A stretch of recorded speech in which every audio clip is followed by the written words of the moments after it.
শান্তিকালী আশ্রমে পদ্মশ্রী চিত্ত মহারাজ অসুস্থ হয়ে জিবি হাসপাতালে ভর্তি। বার্ধক্যজনিত রোগে অসুস্থ হয়ে পড়েছেন তিনি। পদ্মশ্রী সম্মানে ভূষিত চিত্ত মহারাজের অসুস্থতার বিষয়ে অবহিত হয়েছেন মুখ্যমন্ত্রী ডক্টর মানিক সাহা। তারপর মুখ্যমন্ত্রী কর্তব্যরত চিকিৎসকদের প্রয়োজনীয় সমস্ত রকম ব্যবস্থা নিতে নির্দেশ দিয়েছেন। মুখ্যমন্ত্রী ওনার দ্রুত আরোগ্য কামনা করেছেন।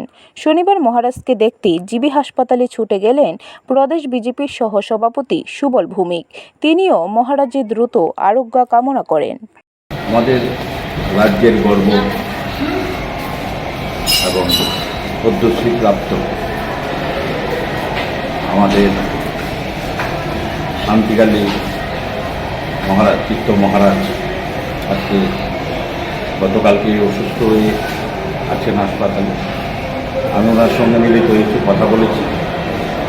আমাদের মাননীয় মুখ্যমন্ত্রীও স্বাস্থ্য বিভাগের সঙ্গে হাসপাতাল কর্তৃপক্ষের সঙ্গে প্রতিনিয়ত যোগাযোগ রাখছেন। ব্যুরো রিপোর্ট, খবর ত্রিপুরা।